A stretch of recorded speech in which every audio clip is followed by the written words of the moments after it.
السلام علیکم، میں ہوں فطرت انالیہ۔ آج ہم بات کریں گے کھانسی کے بارے میں کہ کھانسی کو کس طرح ختم کیا جا سکتا ہے۔ کھانسی سانس کی نالی میں بندش، گلے کی خرابی، نزلہ زکام جیسی وجوہات کی وجہ سے ہوتی ہے۔ کھانسی کے سیرپ کھانسی کو خشک بنا دیتے ہیں یعنی دبا دیتے ہیں، جس سے کھانسی مزید خراب اور ضدی ہو جاتی ہے۔ آپ ان گھریلو ریمیڈیز کو آزما کر دیکھیں، ان کے استعمال سے کھانسی چاہے خشک ہو چاہے بلغمی قدرتی طریقے سے ہی ختم ہو جائے گی۔ آج میں 3 ٹپس لے کے آئی ہوں، 3 ریمیڈیز لے کے آئی ہوں جن کے استعمال کرنے سے کھانسی کا نام و نشان ختم ہو جائے گا۔ تو آئیں چلے شروع کرتے ہیں، لیکن اس سے پہلے میرے چینل کو سبسکرائب کریں، لائک کریں، شیئر کریں اور کمنٹ کریں۔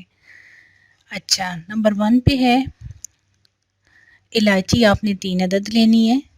3 کپ پانی میں یہ 3 عدد الائچی ڈال دیں۔ جب پانی پک کر 1 کپ رہ جائے تو 1 کھانے کا چمچ خالص شہد ڈال دیں اور یہ نیم گرم قہوہ پی لیں، صبح ناشتے کے بعد اور رات کے کھانے کے بعد 2 ٹائم یہ قہوہ لینا ہے۔ 14 دن تک یہ قہوہ استعمال کرنا ہے۔ 14 دن کے بعد بھی آپ استعمال کر سکتے ہیں، 1 مہینہ بھی استعمال کر سکتے ہیں، جب تک کھانسی مکمل طور تک ٹھیک نہ ہو جائے۔ دوسری ریمیڈی ہے 1/4 چمچ شہد، 1/4 چمچ ملٹھی کا پاؤڈر اور 1/4 چمچ دار چینی پسی ہوئی۔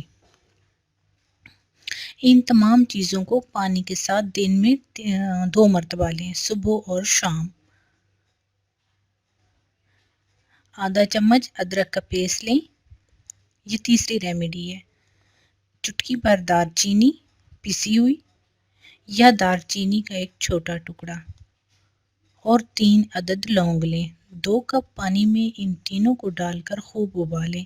جب 1 کپ رہ جائے تو چھان لیں اور اس میں آدھا چمچ شہد ڈال کر دن میں 2 بار استعمال کریں۔ دعاؤں میں یاد رکھیے گا۔